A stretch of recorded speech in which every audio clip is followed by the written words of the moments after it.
The smell of barbecue smoke and livestock filled the humid Houston air as thousands of visitors streamed through the gates of NRG Park. March in Texas brought that perfect weather. Warm enough for short sleeves during the day, cool enough for a light jacket when the sun went down. The Houston Livestock Show and Rodeo was in full swing, and tonight promised to be one of the biggest events of the 3-week celebration.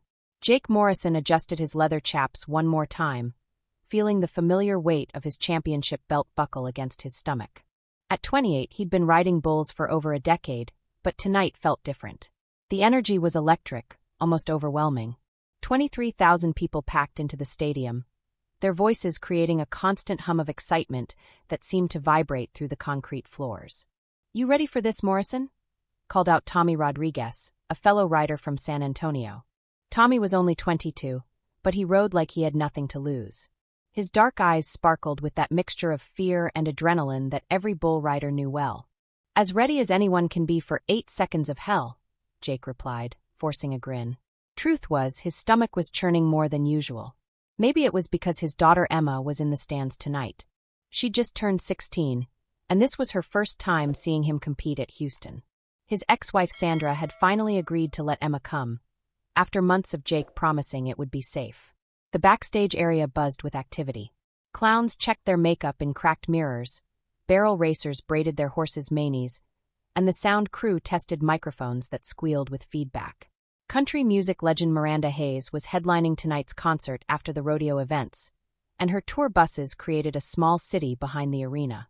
Dr. Patricia Williams, the rodeo's head medical officer, made her rounds through the competitor area. She'd been working rodeos for 15 years, ever since finishing her residency at Baylor College of Medicine. Her medical bag was always stocked with everything from basic bandages to emergency intubation equipment. She'd seen broken bones, concussions, and torn ligaments, occupational hazards that came with the territory. "Evening, Jake," she nodded to the bull rider. "How's that shoulder holding up?" She remembered treating him for a separated shoulder 3 months ago at a competition in Austin. "Good as new, document. Thanks for asking." Jake rotated his shoulder, feeling only a slight twinge. "Should be no problem tonight." Dr. Williams continued her rounds, noting the nervous energy that seemed more intense than usual. Competition always brought tension, but tonight felt charged with something extra. Maybe it was the record-breaking crowd, or maybe it was the fact that several riders were competing for spots at the National Finals Rodeo. The stakes were high, and everyone could feel it. In the stands, Emma Morrison clutched her funnel cake, trying to spot her dad among the competitors. She'd inherited his stubborn streak and his green eyes, but her mother's practical nature kept her grounded. Tonight, though, excitement overrode practicality. The arena was massive, much bigger than she'd imagined from watching on TV. The lights were so bright they created their own weather system, with moths and other insects swirling in visible columns. "Is that him?" asked her friend Ashley, pointing toward the competitor area. "I think so. It's hard to tell with all the cowboy hats." Emma laughed, but her palms were sweating. She knew bull riding was dangerous. Her mom had reminded her of that fact at least 50 times in the past week. But seeing her dad's world up close made the danger feel more real and more abstract at the same time. 2 sections over, local businessman Robert Chun sat with his family. He'd been coming to the Houston Rodeo for 23 years, ever since moving to Texas from California. His construction company had donated materials for some of the newer facilities, and he never missed opening weekend. His 12-year-old son Danny was obsessed with bull riding, much to his wife Lisa's dismay. "Dad, do you think any of them will ride for the full 8 seconds tonight?" Danny asked, his eyes wide as he watched the riders prepare. "We'll have to wait and see, son. These bulls don't make it easy." Robert smiled, remembering when he was Danny's age and thought 8 seconds sounded like nothing. Now he understood that 8 seconds on a 2,000-pound bull felt like an eternity. The rodeo clowns finished their equipment check. Mike Barrel Henderson had been protecting bull riders for 18 years. His painted face hid the scars from countless encounters with angry bulls, but his reflexes were still sharp. Tonight he was working with 2 other clowns, including his nephew Tyler, who was just starting his 2nd season. "Remember, Tyler, your job is to distract the bull, not dance with it," Mike advised as they walked toward the arena entrance. "Keep your head up, watch the bull's body language, and never turn your back unless you're absolutely sure where that animal is going." Tyler nodded, his face serious beneath the white grease paint and red nose. He'd grown up around rodeo, but being responsible for someone else's safety was still new territory. The weight of it sat heavy on his shoulders. Arena director Marcus Thompson checked his headset one final time. He'd been managing rodeo events for 12 years, working his way up from managing small-town competitions to overseeing one of the largest rodeos in the country. Every detail mattered. The timing had to be perfect, the safety protocols had to be flawless, and the show had to go on. "Sound check complete," crackled a voice through his earpiece. "Lights are good. Medical team is in position." Marcus surveyed the arena from his position high above the floor. Everything looked perfect. The dirt had been watered and groomed to the right consistency. The chutes were inspected and functioning properly. The barrier fencing was secure. He'd run through the safety checklist 3 times, as he always did. The bulls waited in their holding pens, massive animals with names like Thunder Road, Bone Crusher, and Devil's Advocate. Each bull had a personality, a history, and a reputation among riders. Tonight's lineup included some of the most challenging bulls on the circuit, animals that had never been successfully ridden for a full 8 seconds. Thunder Road, in particular, was a legend. The massive black Brahma had thrown 47 consecutive riders. At 6 years old, he was in his prime, weighing 2,100 pounds of pure muscle and attitude. Jake Morrison had drawn him for tonight's competition, a pairing that had rodeo fans talking all week. Country music filled the arena as the opening ceremony began. The Houston rodeo queens rode their horses in precise formations, their rhinestone-covered outfits catching the bright lights. The crowd rose for the national anthem, 23,000 voices joining together in a moment of unity that made the hair on Jake's arms stand up. Behind the chutes, final preparations were underway. Riders wrapped their hands with tape, checking and rechecking their equipment. The protective vests they wore could save ribs and internal organs, but they couldn't prevent every injury. Each man knew the risks, had probably been hurt before, and had chosen to climb back on anyway. "Riders, we're about to begin," announced the arena director over the loudspeaker. "Remember your safety protocols, listen to your spotters, and give these folks a show they'll never forget." Jake Morrison looked up into the stands one more time, trying to spot Emma in the sea of faces. Somewhere up there, his little girl was watching, probably nervous but excited. He'd promised Sandra this would be safe, that he'd be careful. But bull riding had never been about safety. It was about those 8 seconds when everything else disappeared, when it was just man and beast in a contest as old as the West itself. The first rider was already settling onto his bull in chute number 3. The crowd's attention focused on the small gate where rider and bull would explode into the arena. Energy built like a thunderstorm, heavy and electric, charging the air with anticipation. Dr. Williams took her position near the arena fence, her medical bag at her feet, radio in hand. She'd worked hundreds of these events, but she never got complacent. Her trained eye scanned the setup one more time, mentally reviewing trauma protocols and emergency procedures. The arena lights seemed to grow even brighter, if that was possible. The crowd's noise rose to a deafening level as the announcer's voice boomed across the stadium. Tonight was going to be special. Everyone could feel it. What nobody could have predicted was just how unforgettable this night would become. The first 3 riders had mixed results. One made the 8-second buzzer but with a low score, another was thrown after 5 seconds, and the third managed a respectable ride that had the crowd on their feet. The energy in the arena continued building as each rider took their turn, the collective tension of 23,000 spectators creating an almost physical pressure. Jake Morrison was scheduled 4th. As he climbed the chute rails and lowered himself onto Thunder Road's broad back, the massive bull shifted beneath him, muscles rippling with barely contained energy. Thunder Road was known for his intelligence as much as his power. This bull didn't just buck randomly, he seemed to study each rider, finding their weakness and exploiting it. "Take your time, Jake," called out Tommy Rodriguez from the adjacent chute. "You got this." Jake worked the rosin into his gloved hand, then gripped the rope that would be his only connection to the bull. The rope was positioned just behind Thunder Road's front shoulders, wrapped around the bull's chest. His left hand gripped the rope while his right hand stayed free. Touching the bull with his free hand would disqualify him. In the stands, Emma Morrison felt her heart hammering against her ribs. From up here, her father looked so small sitting on top of that enormous animal. She'd never really understood why he did this, why he risked his body for 8 seconds of glory and a buckle. Now, seeing him in person, she began to understand. It wasn't about the money or the fame. It was about testing yourself against something wild and unpredictable, about proving you could face your fears and come out the other side. Ladies and gentlemen, the announcer's voice echoed through the arena.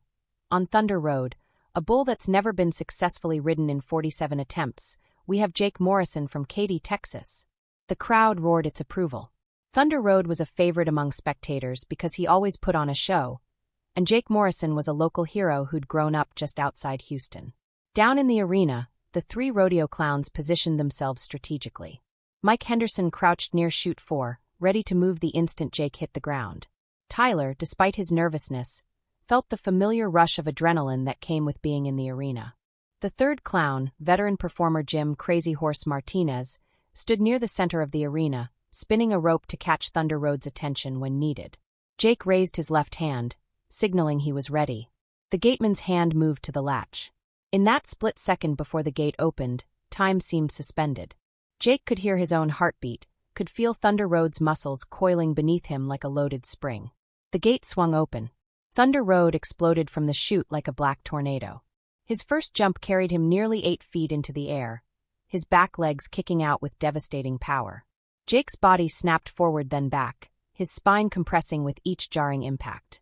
But he stayed centered, his free arm extended for balance, his legs gripping the bull's sides. The crowd was on its feet instantly. This was already shaping up to be an incredible ride.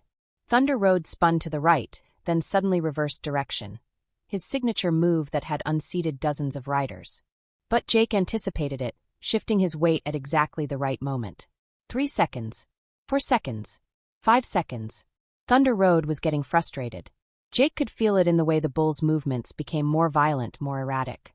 The massive animal launched himself high into the air again, this time adding a twisting motion that would have thrown most riders immediately. 6 seconds. 7 seconds. Emma Morrison was screaming along with the rest of the crowd, though she couldn't hear her own voice above the noise. Her father was actually going to do it. He was going to be the first person to ride Thunder Road for the full 8 seconds. In the medical station, Dr. Williams watched intently. Something felt different about this ride. Thunder Road was bucking harder than she'd ever seen, his movements more violent and unpredictable. The bull seemed genuinely angry now, not just performing his usual routine. The 8-second buzzer sounded. Jake Morrison had done it. He'd ridden Thunder Road. The crowd's roar was deafening, a wall of sound that seemed to shake the entire arena. Jake raised his free hand in victory, but he still needed to get off the bull safely. This was often the most dangerous part of bull riding, the dismount, when riders were most vulnerable. Mike Henderson and the other clowns moved in to distract Thunder Road so Jake could jump clear. But something was wrong. Thunder Road wasn't slowing down. If anything, the bull seemed more agitated now, spinning and bucking with even greater fury.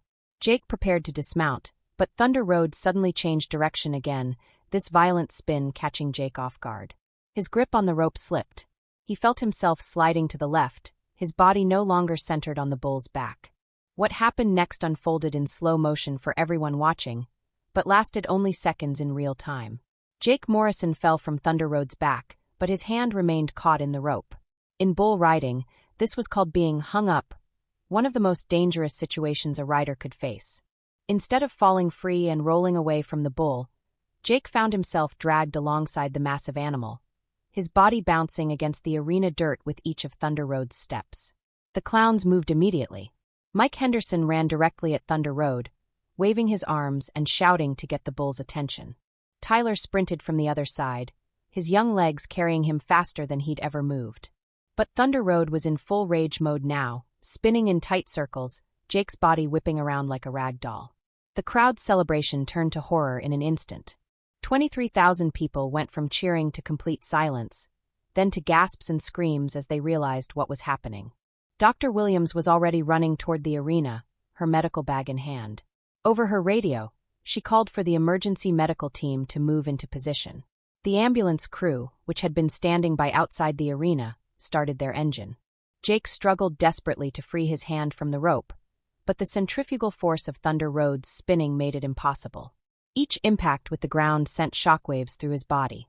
He could taste blood in his mouth and felt his ribs grinding against each other with each bounce. Mike Henderson reached Thunder Road first. The veteran clown grabbed the bull's rope, trying to slow the animal down while working to free Jake's trapped hand. But Thunder Road was too strong, too wild. The bull's head swung toward Mike, massive horns cutting through the air just inches from the clown's body. Tyler arrived a second later. Without thinking, he threw himself between Thunder Road and the fallen rider, his body becoming a human shield. It was exactly what Mike had told him never to do, but instinct had taken over. Thunder Road's horn caught Tyler in the chest. The impact lifted the young clown off his feet and threw him nearly 10 feet across the arena. Tyler hit the ground hard and didn't get up. Blood spread across the dirt beneath him. The sight of Tyler being gored shocked Thunder Road enough that the bull stopped spinning for just a moment. That moment was all Mike Henderson needed. With strength born of desperation, he yanked Jake's hand free from the rope and dragged the unconscious rider away from the bull. But now Thunder Road's attention was fixed on Tyler's motionless form. The bull lowered his massive head, preparing to charge the fallen clown. Jim Martinez, the third clown, positioned himself between Thunder Road and Tyler. At 52 years old, Jim had been doing this longer than anyone in the arena. He'd seen riders get hurt, had been hurt himself more times than he could count. But he'd never seen a bull this out of control. Thunder Road charged. Jim stood his ground until the last possible second, then dove to the side. But Thunder Road was too quick. The bull's shoulder caught Jim's left leg, and the sickening crack of breaking bone echoed even over the crowd's screams. Now 2 clowns were down, and Thunder Road was still in the arena, his massive form silhouetted against the bright lights like something out of a nightmare. The arena's pickup men, mounted cowboys whose job was to catch riderless bulls and guide them back to the holding pens, spurred their horses into the arena. But Thunder Road wanted nothing to do with the horses. The bull charged toward the arena fence, where spectators in the lower rows were scrambling to get out of the way. Up in the stands, Emma Morrison watched in horror as her father lay motionless in the dirt. She couldn't tell if he was alive or dead. Around her, people were crying, shouting, some trying to leave, others unable to look away from the chaos below. Robert Chin instinctively pulled his son Danny closer as Thunder Road approached their section of the fence. The bull's horns scraped against the metal barriers, sending sparks flying. The fence held, but barely. Dr. Williams reached Jake Morrison first. He was conscious but clearly badly injured. His left shoulder was obviously dislocated, possibly broken. Blood flowed from a gash on his forehead, and the way he was breathing suggested broken ribs, possibly a punctured lung. "Don't move," she told him, placing a stabilizing hand on his chest. "Help is coming." She could see Tyler 20 feet away, Mike Henderson kneeling beside the young clown. Even from this distance, she could tell Tyler's injuries were severe. The horn had penetrated his chest, and blood was pooling beneath him at an alarming rate. Jim Martinez was closer, his leg bent at an unnatural angle but conscious and alert. "Doc, help the kid first," he called out, his voice tight with pain but steady. The arena was chaos now. Thunder Road continued to rampage while the pickup men tried to contain him. Security guards were evacuating the lower sections of seats. Emergency medical personnel flooded onto the arena floor. Dr. Williams made the hardest decision of her career. Tyler's injuries were more severe, but Jake was closest, and she was already treating him. She continued working on Jake while calling out instructions to the other medical personnel. "Get a trauma team to the kid by the fence," she shouted into her radio. "Possible punctured lung, significant blood loss. And we need another team for the clown with the broken leg." Thunder Road finally allowed himself to be herded toward the exit gate, but the damage was done. 3 men lay injured on the arena floor, and 23,000 people had witnessed something that would haunt their dreams for years to come. The bright lights that had seemed so festive just minutes ago now cast harsh shadows across a scene of devastation. The smell of popcorn and cotton candy was overwhelmed by the metallic scent of blood and the dust kicked up by Thunder Road's rampage. In the sudden quiet that followed Thunder Road's exit, the only sounds were the whir of approaching ambulances and the soft sobbing of spectators who couldn't quite process what they'd just witnessed. The Houston Livestock Show and Rodeo had just experienced its darkest moment, and the night was far from over. The arena floor became a battlefield of organized chaos. 3 ambulances screamed through the tunnel entrances while Dr. Williams triaged the injured with the cold efficiency of someone who'd trained for this exact scenario, but had prayed it would never come. The bright stadium lights that had seemed so celebratory now felt harsh and clinical, illuminating a scene that no one in attendance would ever forget. Jake Morrison drifted in and out of consciousness as paramedics worked to stabilize him. His left shoulder was dislocated and fractured in 2 places, 3 ribs were broken, and he had a severe concussion from his head repeatedly hitting the ground. But he was alive, and for the moment that was enough. "Emma," he mumbled through swollen lips, his eyes searching the lights above. "Where's Emma?" "Your daughter's fine," Dr. Williams assured him as she helped load him onto a stretcher. "She's safe in the stands. You just focus on staying with us." 20 feet away, the scene was more desperate. Tyler Rodriguez, Mike Henderson's 23-year-old nephew, had taken Thunder Road's horn directly through his chest. The injury had punctured his right lung and nicked an artery. 2 trauma surgeons who'd been attending the rodeo as spectators worked alongside the paramedic crew, performing emergency procedures right there on the arena dirt. "We need to get him to Memorial Hermann now," Dr. Patricia Williams called out, her voice cutting through the noise. She'd moved to Tyler's side as soon as Jake was stable. His blood pressure's dropping too fast. Mike Henderson knelt beside his nephew's stretcher, his own body aching from the beating he'd taken trying to save Jake. Blood from a dozen small cuts stained his torn clown outfit, but he refused medical attention until he knew Tyler would be okay. "You stay with me, kid," Mike whispered, gripping Tyler's hand as the paramedics prepared to move him. "Remember what I taught you about being tough. Cowboys don't quit, and neither do clowns." Tyler's eyes fluttered open, focusing on his uncle with difficulty. "Did we get him safe?" he whispered. "Yeah, kid. We got him safe." Jim Martinez, the 3rd clown, was loaded onto a stretcher with a compound fracture of his left leg. At 52, he'd survived countless encounters with angry bulls, but this injury might end his career. The bone had broken through the skin, and early indications suggested significant nerve damage. He remained conscious through it all, cracking jokes to keep his own spirits up and reassure the younger medical personnel. "Well, Doc," he said to one of the paramedics as they wheeled him toward an ambulance, "looks like I'll be sitting out the next few shows. Think the bulls will miss me." In the stands, Emma Morrison pressed against the barrier trying to get a better view of her father. Security personnel were still evacuating the lower sections, but she refused to move until she saw Jake loaded into the ambulance. Her friend Ashley stood beside her, both girls crying but trying to be strong. "He's going to be okay," Ashley kept saying. "Your dad's tough. He's going to be okay." But Emma could see the blood on the arena floor, could hear the urgency in the paramedics' voices. Nothing about this looked like it was going to be okay. Sandra Morrison burst through the security checkpoint, her face pale but determined.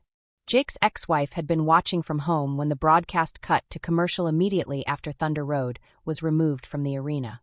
She'd driven 90 miles per hour from Katy to get here, and no security guard was going to keep her away from her daughter or the father of her child. "Emma," she called out, pushing through the crowd. Mother and daughter embraced at the rail, both of them watching as Jake's ambulance disappeared into the tunnel. For all their differences over the years, Sandra had never wanted to see Jake hurt. Their marriage hadn't worked out, but he was still the father of her child, still someone she'd loved once upon a time. "Is he going to be all right, Mom?" Emma asked, her voice small and scared. "I don't know, sweetheart. But your dad's stubborn as a mule, and he loves you more than anything in this world. That's got to count for something." Arena Director Marcus Thompson stood in his command booth, coordinating with medical personnel, security, and rodeo officials. The decision had already been made to cancel the rest of the evening's events. Miranda Hayes's concert was postponed, and the remaining rodeo competitions would be rescheduled. 23,000 people needed to be safely evacuated, and the media was already circling like vultures. "Ladies and gentlemen," the announcer's voice echoed through the arena, much more subdued than it had been earlier. "Due to the injuries sustained during tonight's competition, we are canceling the remainder of this evening's program. Please exit in an orderly fashion through your nearest gate. Our thoughts and prayers are with the injured riders and their families." The evacuation proceeded slowly. Many spectators seemed reluctant to leave, as if staying somehow made them part of the story, witnesses to history. Others hurried toward the exits, eager to escape the atmosphere of tragedy that had settled over the arena like fog. Robert Chin and his family made their way toward the parking lot with the rest of the crowd.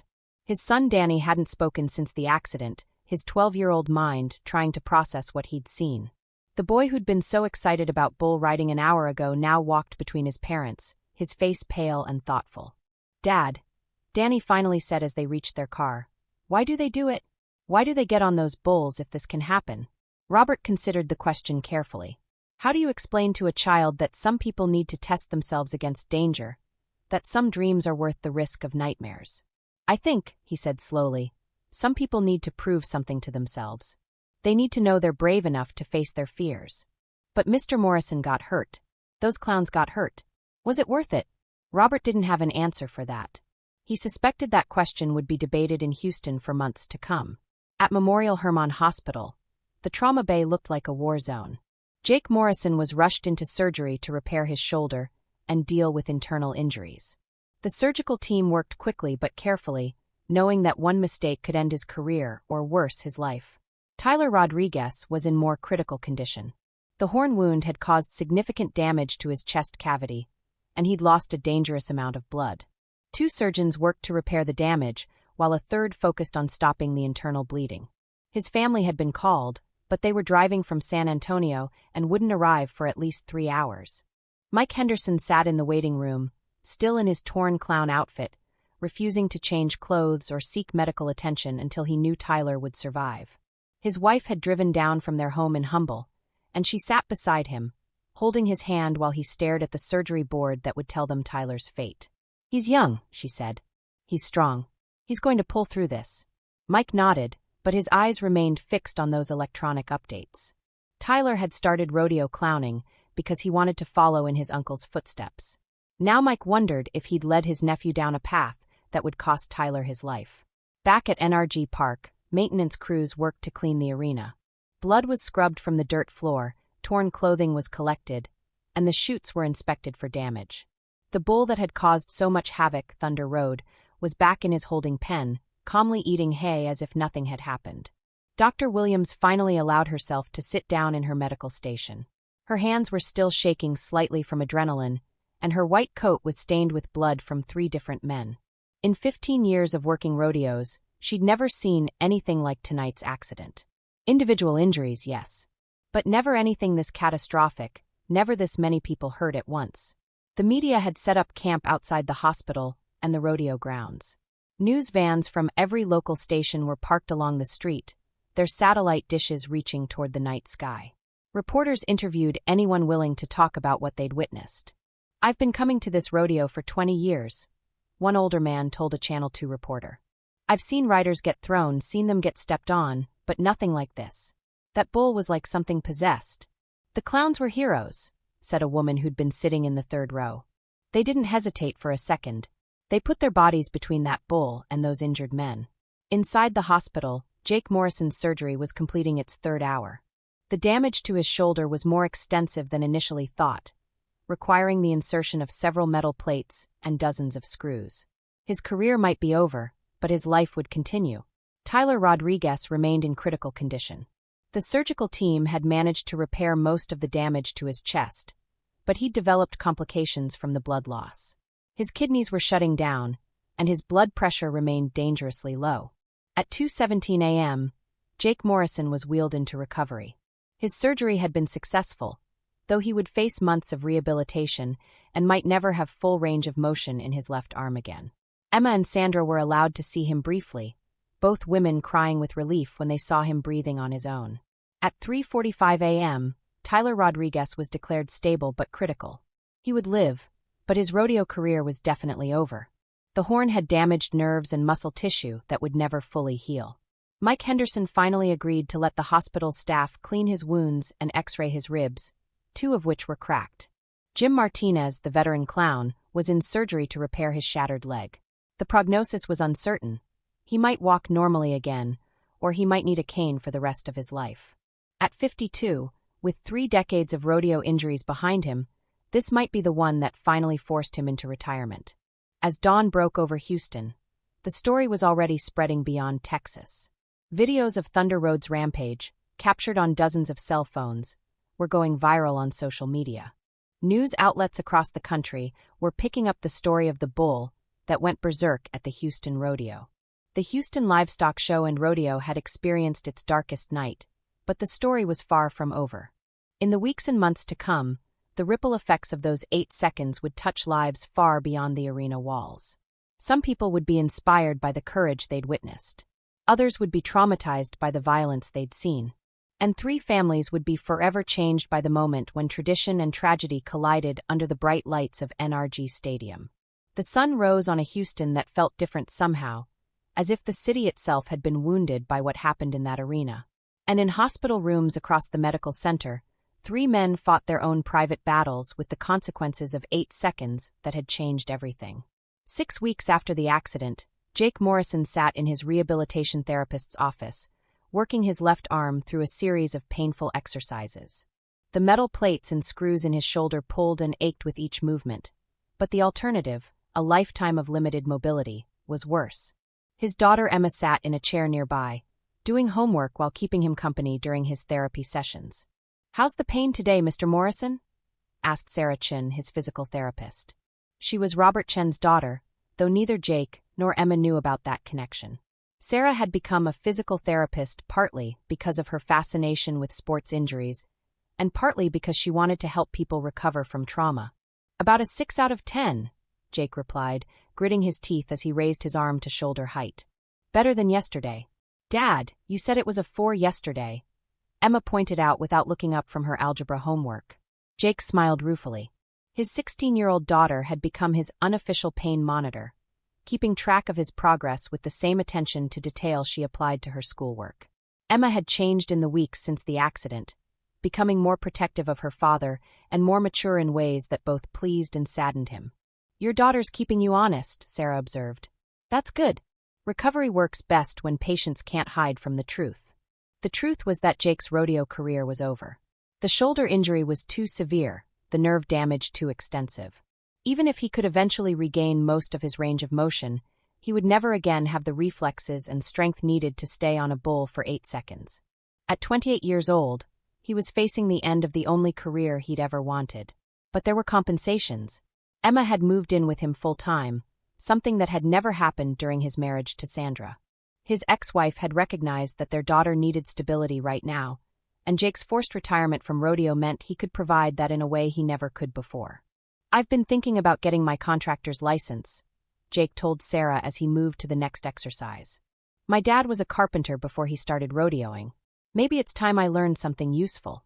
Emma looked up from her homework. "You always said rodeo was useful. You said it taught people about courage and tradition." "It does," Jake agreed. "But maybe it's time I found a different way to make a living." Across town at Memorial Hermann Hospital, Tyler Rodriguez was preparing for another surgery. The young clown had survived his initial injuries, but complications had set in. The nerve damage in his chest was more extensive than originally thought, and infection had delayed his recovery. This would be his 4th operation in 6 weeks. Mike Henderson sat beside his nephew's bed, reading aloud from the sports section of the Houston Chronicle.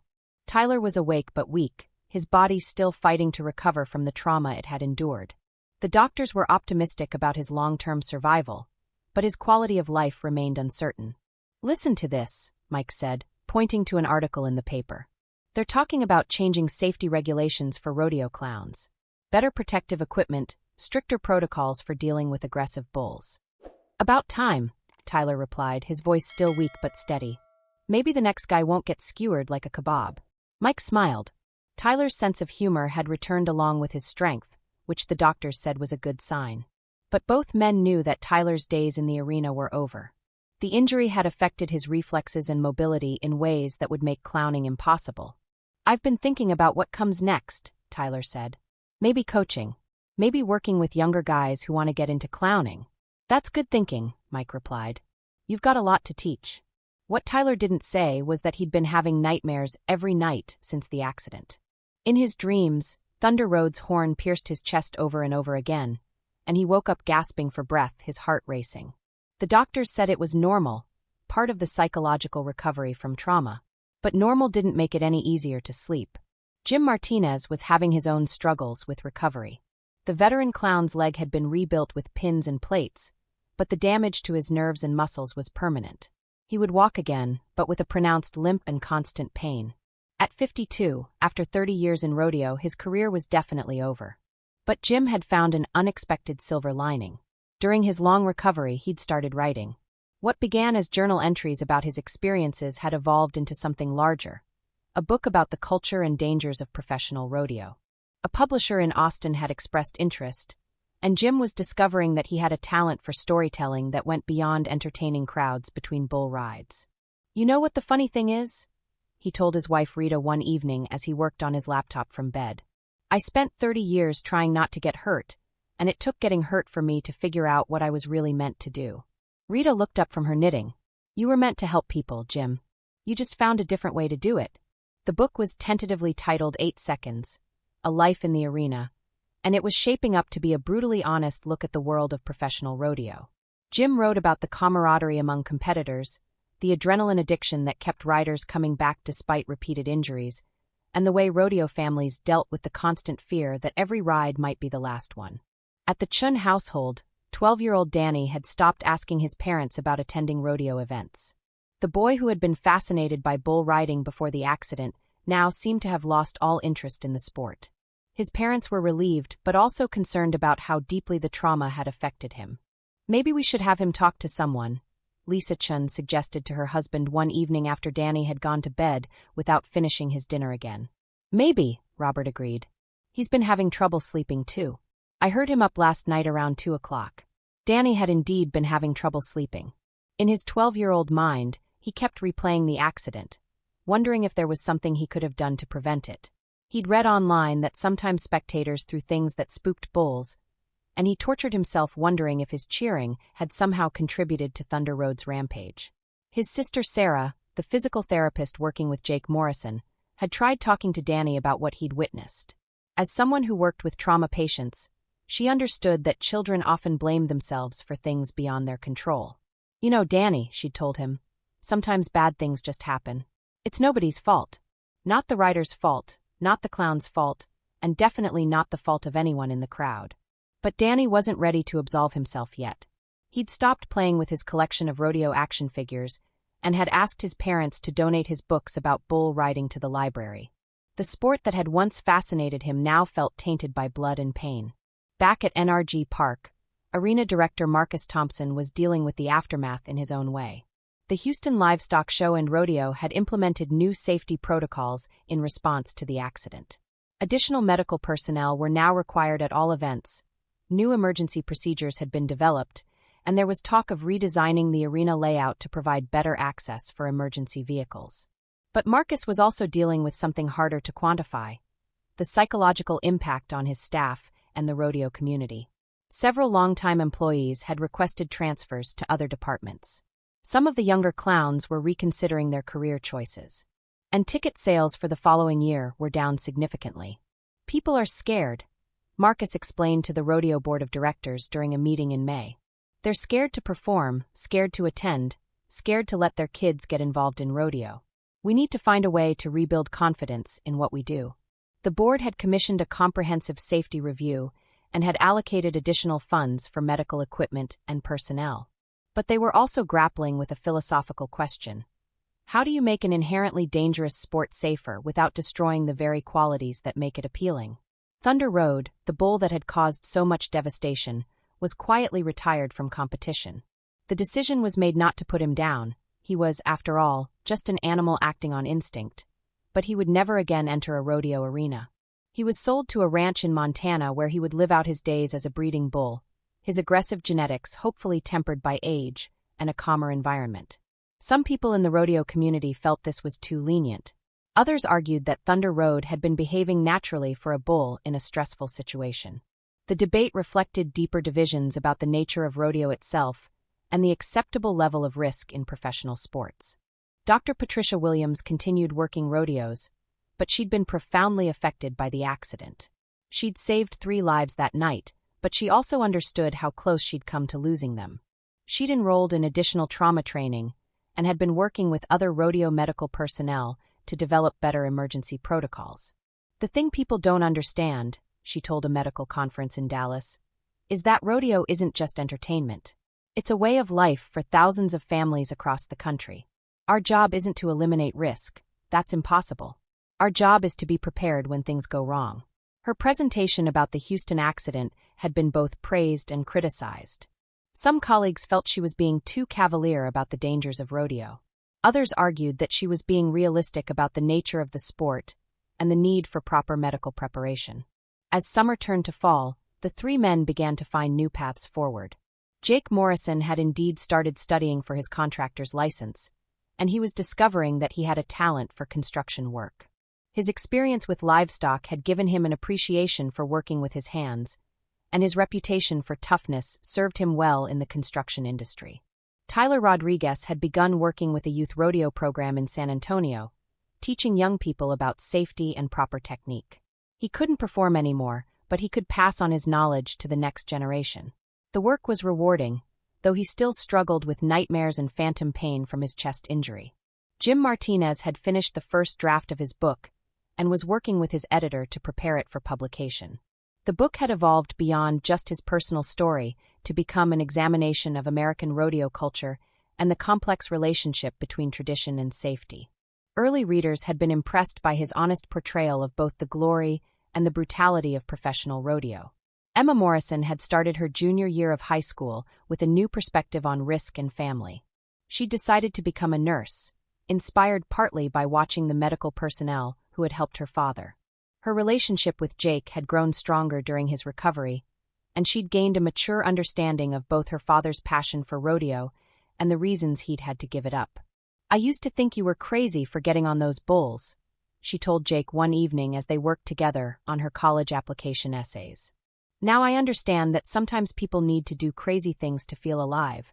"The trick," Jake replied, "is knowing when to stop." As the first anniversary of the accident approached, all three families were still dealing with its aftermath. But they were also discovering something that the insurance companies and safety boards couldn't quantify: the resilience of the human spirit and the ways that tragedy can sometimes lead to unexpected growth. The Houston Livestock Show and Rodeo would continue, with new safety measures and a renewed commitment to protecting both performers and spectators. But it would never be quite the same. The night that Thunder Road went berserk had changed not just three lives, but an entire community's understanding of the price of entertainment and the meaning of courage. In the end, the accident had taught everyone involved that 8 seconds could indeed change everything. Sometimes for the worse, but sometimes, with time, patience, and the support of family and community, for the better as well. If this story moved you, if it made you think about courage, family, and the unexpected ways our lives can change in an instant, subscribe to our channel and leave a like so you won't miss any of our stories. Because sometimes the most powerful tales are the ones that show us how ordinary people find extraordinary strength in the face of unimaginable challenges. The bright lights of NRG Stadium would shine again, the crowds would return, and new riders would test themselves against new bulls. But for Jake Morrison, Tyler Rodriguez, Jim Martinez, and everyone who witnessed that night, the memory would remain forever, a reminder that in rodeo, as in life, everything can change in 8 seconds or less.